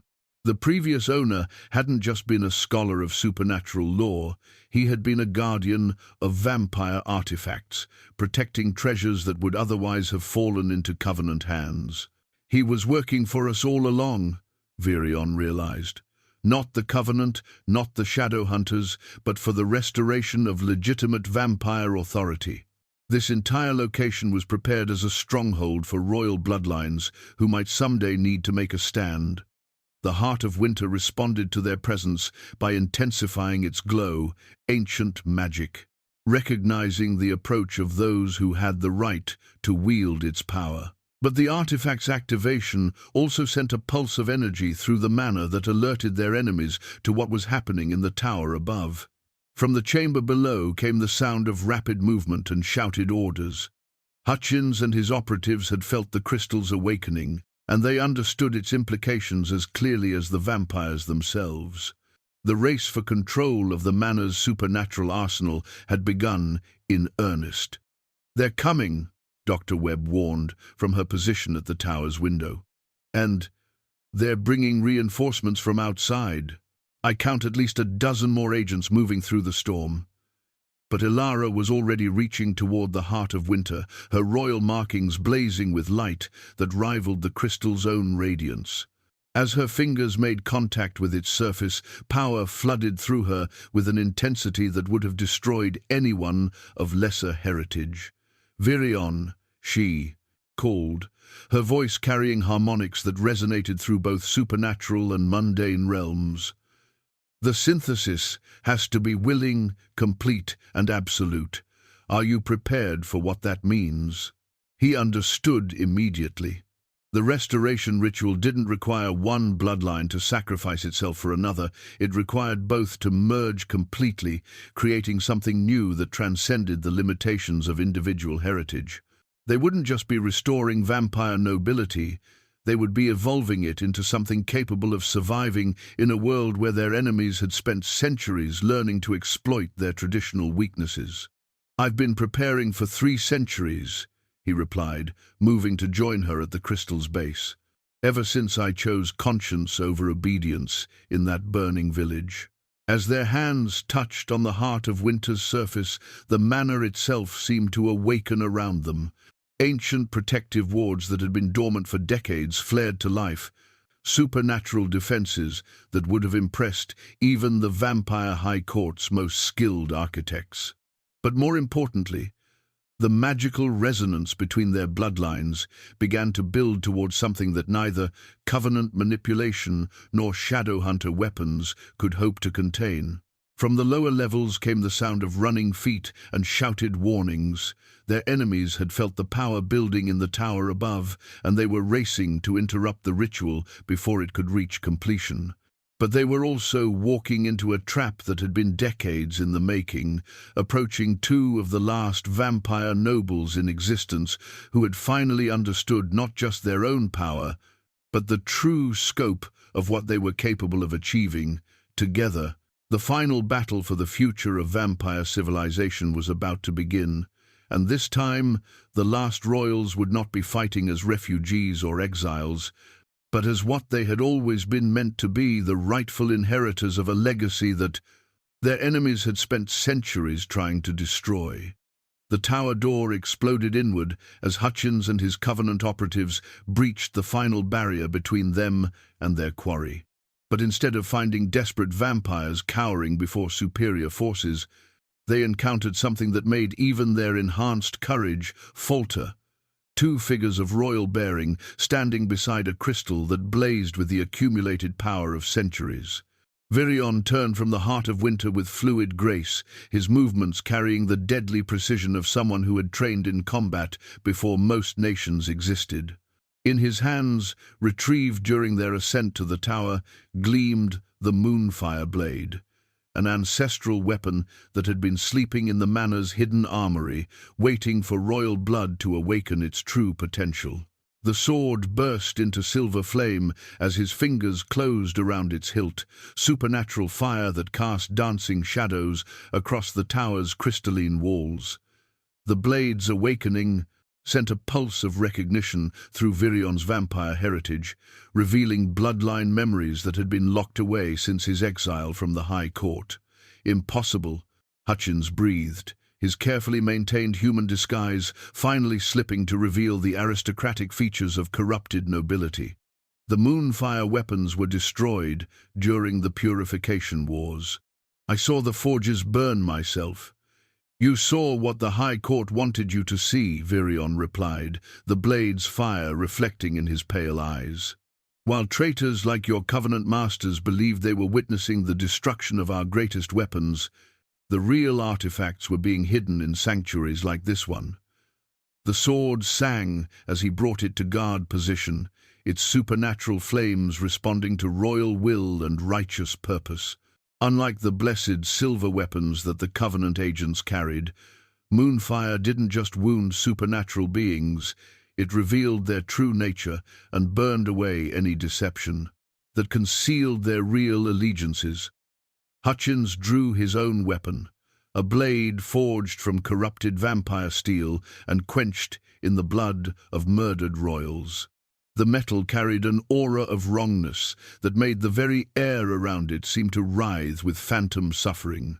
But when the two swords met in a clash of opposing philosophies, it was the Covenant weapon that screamed in protest. "Your blade remembers what it was before you corrupted it," Vireon observed, pressing his advantage with the skill of someone who had learned swordplay from masters whose names were legend. "Vampire steel knows its rightful wielder, and yours knows you're a pretender wearing stolen heritage like a carnival costume."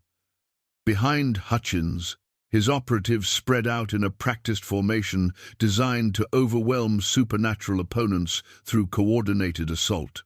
But their blessed silver weapons and protective amulets had been calibrated for traditional vampire abilities, not the evolved power that was, building around Ilara and the heart of winter. The princess stood with both hands pressed against the crystal's surface, her marked face blazing with light that seemed to come from within her very bones. The silver patterns that had branded her as Covenant property were reversing their polarity, transforming from chains into conduits for power that flowed directly from the vampire realm's deepest mysteries. "You can feel it, can't you?" she called to the Covenant agents, her voice carrying harmonics that resonated in their stolen vampire essence. "The power you've been borrowing recognizes its rightful owner. Every enhancement you've received, every ability you've stolen from murdered nobles, all of it wants to return home." One of the operatives staggered as his enhanced strength began to turn against him, muscles cramping as conflicting magical influences warred within his corrupted physiology. Another dropped his weapon as blessed silver began burning his hands, his stolen vampire sensitivity turning protective enchantments into instruments of torture. But Hutchins was made of sterner stuff than his subordinates. Generations of careful breeding and surgical enhancement had created something that was neither fully human nor completely vampire, a hybrid being designed specifically to resist the kinds of magical attacks that had proven effective against pure bloodlines. "Did you think we spent centuries preparing for this moment without accounting for royal power?" he snarled, his corrupted blade weaving patterns that seemed to drink in the moonfire's radiance. "Every vampire noble we've killed has contributed to my enhancement. I carry the stolen strength of dozens of your precious bloodlines." It was true. Vireon could sense the echo of murdered royalty in his opponent's aura, a grotesque patchwork of abilities torn from their rightful owners and crudely grafted onto a framework of human ambition. But that very corruption was also a weakness that could be exploited by someone who understood the true nature of vampire heritage. "Stolen power never sits easily in foreign vessels," Vireon replied, his blade work becoming more aggressive as he pressed the attack. "Every noble essence you've absorbed is fighting against the others. You're not enhanced, you're barely containing a civil war within your own soul." The truth of his words became apparent as Hutchins' coordination began to deteriorate under the stress of combat. The stolen abilities weren't working in harmony, they were competing for dominance, creating moments of hesitation and confusion that a skilled opponent could exploit. Vireon's blade found its mark, carving a line of silver fire across his opponent's chest that burned away layers of magical protection. But instead of blood, the wound revealed the true horror of what the Covenant had created, a being whose very flesh had been replaced with alchemical amalgamations of vampire and human tissue. "You're not even alive anymore," Vireon realized with disgust. "You're just an animated collection of stolen parts held together by hatred and ambition." Around them, the battle raged as Dr. Webb fought alongside the few townspeople who had followed her to the manor, using medical knowledge to identify weak points in the Covenant operatives' enhanced anatomy. But the real contest was taking place between the royal vampires and their ancient enemy, a confrontation that would determine whether vampire civilization would be restored or finally extinguished. The heart of winter pulsed with increasing intensity as Ilara's power reached critical levels, the crystal's song harmonizing with the moonfire blade's own resonant frequency. Ancient magic was awakening throughout the manor. protective systems that had been dormant for decades, responding to the presence of legitimate royal authority. But time was running short, and more Covenant reinforcements were approaching through the supernatural storm. Outside, the power building within Ilara reached a crescendo that threatened to tear apart not just the tower, but the very fabric of reality itself. The heart of winter blazed with such intensity that even the storm outside seemed pale by comparison, its crystalline surface showing stress fractures from the magical forces flowing through it. But just as the energy reached critical overload, something extraordinary happened. The power stabilized, finding balance through connection rather than dominance. Vireon felt it first, a sensation like coming home after centuries of wandering.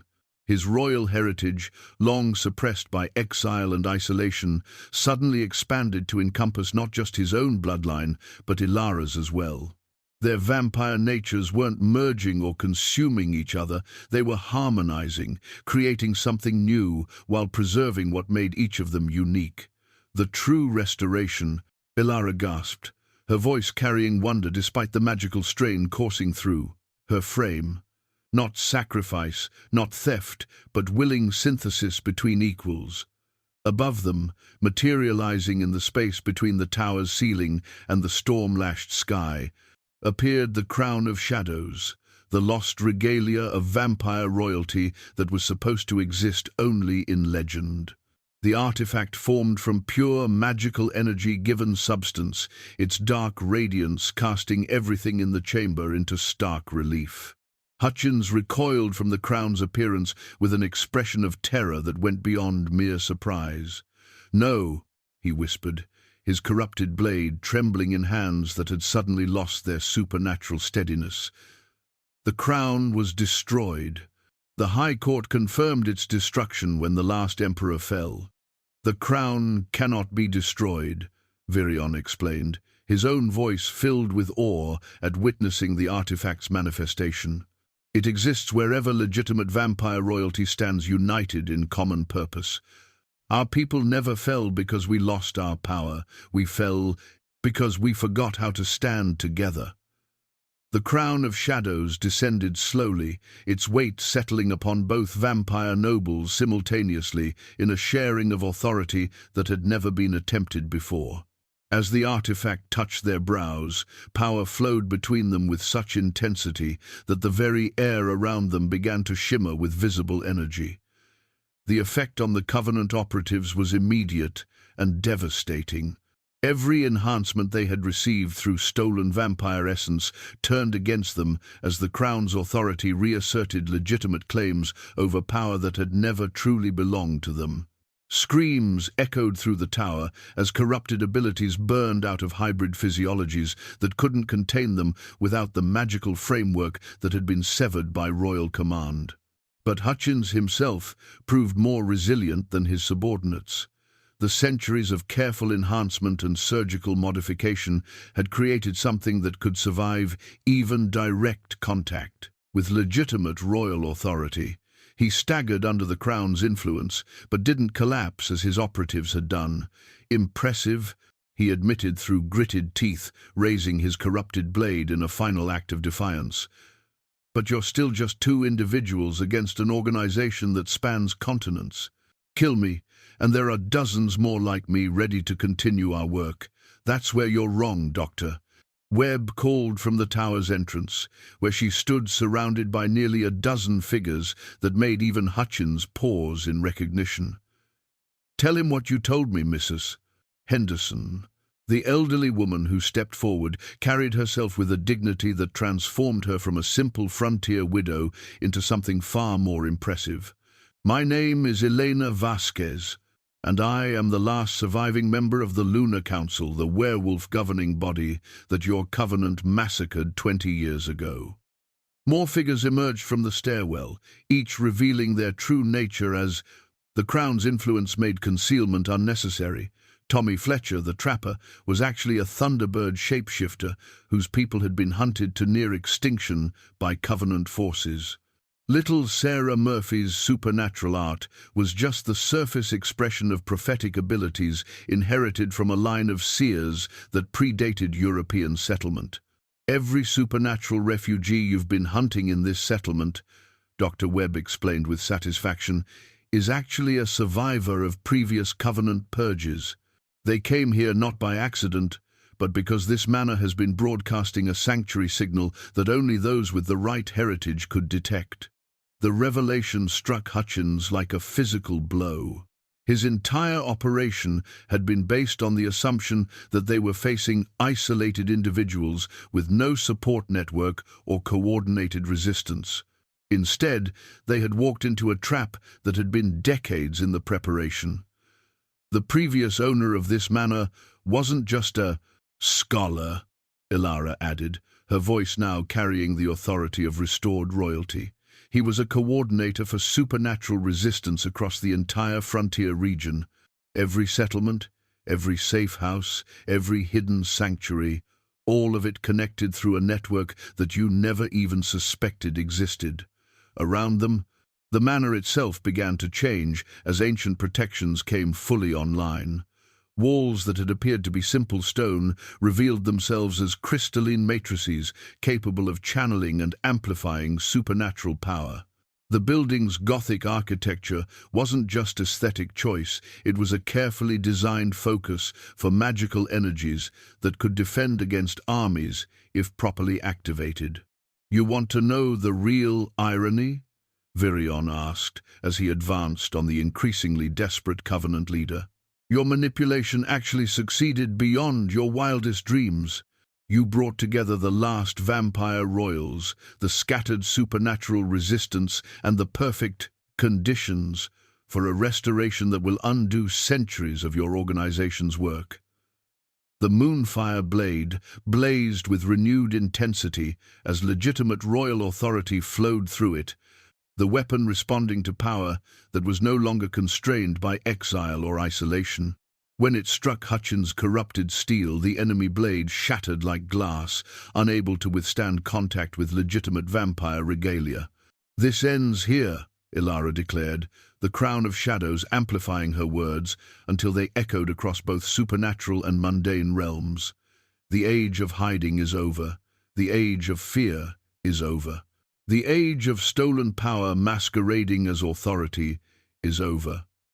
The magical feedback from the crown's full activation reached every Covenant operative within 100 miles, severing their connections to stolen vampire essence and leaving them as powerless as they had been before their enhancements. Across the frontier, supernatural beings who had spent decades in hiding felt the call of restored royalty, not a demand for servitude, but an invitation to come home to a community that would never again abandon its own to preserve the comfort of their enemies. 3 months later, the mountain settlement that had once been known as Whitmore's Ridge bore little resemblance to the isolated frontier outpost where two desperate souls had sought refuge from a hostile world.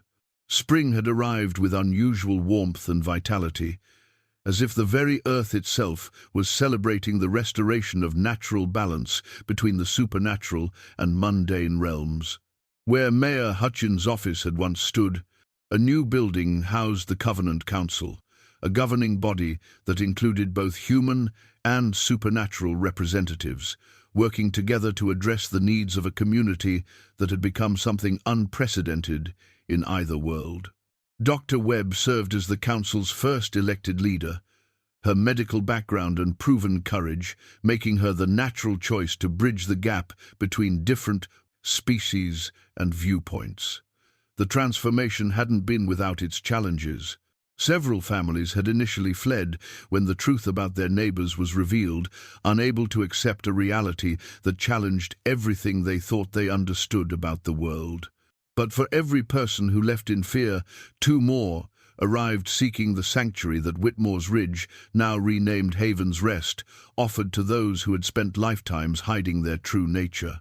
Thomas the blacksmith had adapted to his new role as the settlement's chief of security with the same steady competence he had brought to metalwork. His forge now produced more than horseshoes and farming implements. It had become a center for crafting the tools and weapons that a mixed community needed to defend itself against the remaining Covenant cells that still operated in the region. "Hard to believe it's only been 3 months," he remarked to Dr. Webb as they watched children play in the settlement's expanded central square. Human youngsters chased their shapeshifter friends through games that would have terrified their parents just a season before, while elderly Mrs. Henderson now openly acknowledged as Elder Elena taught them traditional stories that had been passed down through generations of supernatural families. "Change comes quickly when it's built on truth instead of deception," Dr. Webb replied, making notes in the journal that had become her record of the community's remarkable evolution. "Though I'll admit there are days when I still can't quite believe what we've accomplished here." The manor on the hill had undergone its own transformation, evolving from a Gothic refuge into something that resembled a palace more than a private residence. Under Ilara's guidance, rooms that had been sealed for decades were opened and restored, revealing chambers designed for councils, libraries, and ceremonies that served the entire supernatural community rather than just vampire royalty. In the highest tower, where the heart of winter still pulsed with gentle radiance, Ilara stood before an ornate mirror that reflected more than just physical appearance.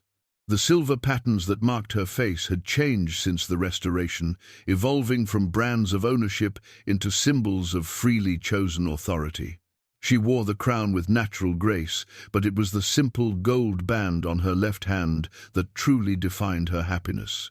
"The peace treaty scroll is ready for your review, Your Highness," announced Sarah Murphy, no longer little Sarah, but a young woman whose prophetic abilities had proven invaluable in negotiating the delicate agreements that governed relationships between different supernatural communities across the frontier. Ilara accepted the document with the careful attention that such groundbreaking legislation deserved. The treaty represented months of negotiation between vampire houses, werewolf packs, shapeshifter clans, and human settlements across a territory that spanned 3 states. It established protocols for cooperation, trade, mutual defense, and the protection of children born to mixed heritage families who would represent the future of both worlds. "The terms are acceptable," she said after reviewing the carefully crafted language. "But I want one addition, a clause establishing mandatory education programs so that future generations grow up understanding rather than fearing each other." From the tower's base came the sound of familiar footsteps, climbing the spiral staircase. Vireon appeared in the doorway, carrying news that made Ilara's heart quicken with anticipation that had nothing to do with politics or treaties.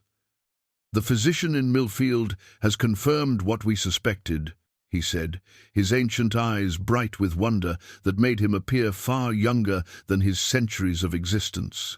"Our child will be born in early autumn, and according to her examination, the pregnancy is proceeding normally despite our unique heritage." The news filled Ilara with joy that transcended even the satisfaction of successful governance.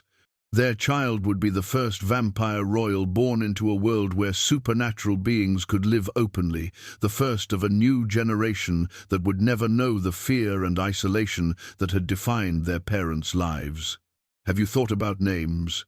she asked, moving to the window where the view encompassed their thriving community and the mountain passes that connected them to a wider world no longer dominated by fear. "Actually, I have," Vireon replied, joining her at the window and placing his hand over hers on the growing curve of her abdomen. "Hope, if it's a girl. Justice, if it's a boy. Names that represent what we've built here rather than what we've lost." Below them, the settlement continued its daily routine of remarkable normalcy. Supernatural beings worked alongside humans in pursuits that ranged from farming to scholarship to the kind of artistic endeavors that flourished when creativity was no longer constrained by the need for concealment. The general store displayed goods from trading partnerships with werewolf communities. The chapel held services that welcomed congregants regardless of their species, and the school taught children lessons that would have been impossible to imagine just months before. The peace treaty scroll that Ilara signed that evening would eventually become the foundation for similar agreements across the continent, creating a network of communities where supernatural and human residents could coexist in the kind of harmony that had once existed only in legend. The document established Haven's Rest as the first officially recognized mixed-species settlement, complete with legal protections and trade agreements that would ensure its continued prosperity.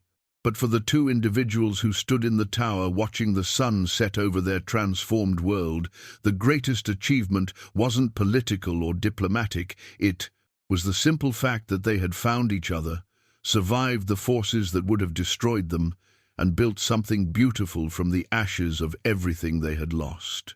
As twilight painted the mountains in shades of gold and crimson, Lord Vireon and Princess Lirelei, now simply Vireon and Ilara to their friends, reflected on a journey that had begun with rejection and desperation but had led to acceptance and hope. Their wedding veil lay forgotten in some distant memory, replaced by the crown they shared and the community they had created together.